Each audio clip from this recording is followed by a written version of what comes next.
Hello, Bacho. Let's read the question. So the question says, read the passage given below. Nature is our mother, our first teacher. The greatest lesson that she teaches us is to maintain an equilibrium in life. We learn to maintain composure through our joys, sorrows, and fears. In fact, there are 1,000 lessons that nature can teach us, provided we look for them. So बच्चों पहला paragraph ये कह रहा है कि nature हमारी पहली माँ और पहली टीचर समान है। वो हमें ग्रेटेस्ट लेसन, ग्रेटेस्ट सीखे सिखाती है, सीख देती है to maintain a balance in life, कि बैलेंस इन लाइफ हम मेंटेन करें। उसमें हजारों चीजें हैं हमारी सीखने के लिए, अगर हम उसको उस तरीके से देखें। Now, with time, a sapling grows into a full grown tree, sometimes so tiny and delicate, develops into a strong tree capable of supporting others. No matter how tall it grows, how much it may flourish, or how many animals and birds it may support, its roots are firmly buried from where it once rose. That's a lesson to keep ourselves grounded, respect and embrace our roots, and give something back to those humble beginnings and nurtured us into who we are. तो बच्चों जैसे एक छोटा सा पौधा एक पूरे tree में बनता है, वैसे ही ये बताते हैं कि हम लोग कैसे फ्लरिश कर सकते हैं अपनी लाइफ में, भले ही हम स्टार्ट बहुत छोटी, अपनी बिगनिंग हो हमारी, मतलब बहुत छोटी स्टार्ट हो, बट कैसे हम लोग बड़े और सक्सेसफुल बन पाएंगे। Now, then there is a message of peaceful coexistence. I am because we are. Nature provides every creature a chance to exist. However, the existence of one creature or being depends on the existence of the other. The tiger eats the antelope. Without the antelope, the tiger wouldn't survive. Likewise, without tigers, the overabundance of antelopes would cause them to starve to death. तो बच्चों तीसरे paragraph में ये बताया गया है कि nature और कोई भी क्रीचर है वो एक दूसरे के को एग्जिस्टेंस से जीता है। और यहाँ पे एग्जाम्पल दिया है टाइगर और एंटीलोप का, कि टाइगर एंटीलोप को खाता है, उसके वजह से वो सरवाइव कर पाता है, और बिगेर टाइगर के बहुत ज्यादा एंटीलोप्स फट जाएंगे, which will cause them starve to death. Tigers. Fourth paragraph. I wonder if you have noticed that when birds or squirrels see the predator, they give out an alarm call to their fellow creatures of the lurking danger. They put themselves in danger to save lives of the others. Many animals like the salmon usually die after this spawn, but this doesn't stop them. One life extinguished for the betterment of others is a small price to pay.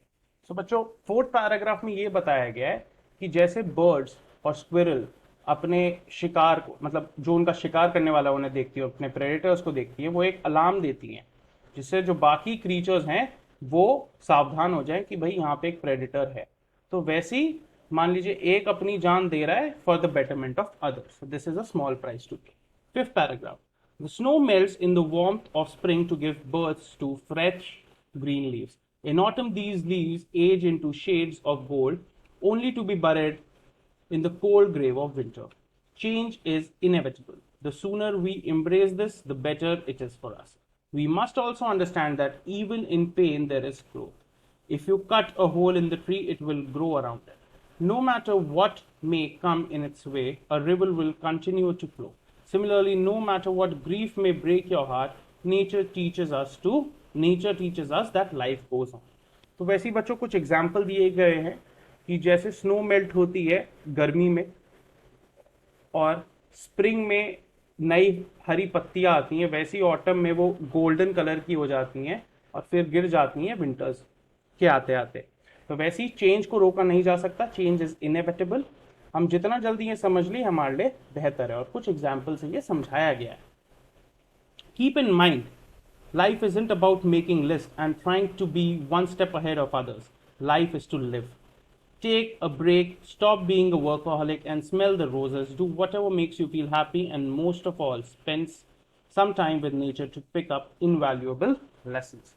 तो बच्चों ये बताया गया six paragraph में कि ठहरिए, जिंदगी जीने के लिए होती है, वर्कहॉलिक बहुत ज़्यादा मत बनिए, रोज़ को स्मेल कीजिए, जो आपको खुशी दे पहले आप उन चीज़ों को कर लीजिए, और यहाँ से आपको बहुत इनवैल्यूएबल लेसन्स नेचर सिखाएगी। Now, on the basis of your understanding of the passage, answer the following question.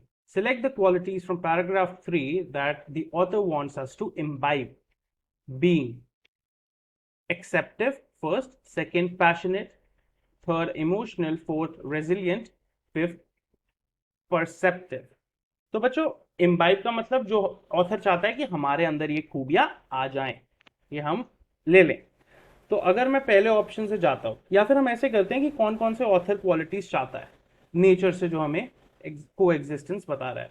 First होना चाहिए जरूरी से एक्सेप्टिव, कि आपको चीजें एक्सेप्ट करनी आती हो। सेकंड पैशनेट, नहीं इतना पैशनेट भी नहीं होना है, वर्कोहॉलिक नहीं होना है, आपको ब्रेक्स लेने हैं, नेचर के साथ को एग्जिस्टेंस में रहना है, नहीं तो ये नहीं होना चाहिए। थर्ड विच इज इमोशनल, नहीं आपको बैलेंस बनाना है बिटवीन योर इमोशंस, ज्यादा इमोशनल नहीं हो जाना है, तो ये भी हमें पैसेज के थ्रू पता चल रहा है। तो ये स्टेटमेंट 3 या ऑप्शन ये 3 भी गलत होगा, थर्ड चॉइस। एंड फिर फोर्थ रेजिलियंट, यस हमें अपने ऊपर रिलायंस होना चाहिए, हम रेजिलियंट होने ही चाहिए, तो रेजिलियंट बिल्कुल। फिफ्थ परसेप्टिव, यस हमारा एक परसेप्शन होना चाहिए टुवर्ड्स नेचर और टुवर्ड्स एनीवन, एक परसेप्टिव काइंड ऑफ नेचर हमारा होना चाहिए। सो 1, 4 and 5, so that is option number C, 1, 4 and 5, that is option C.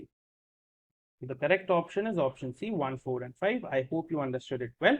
Best of luck.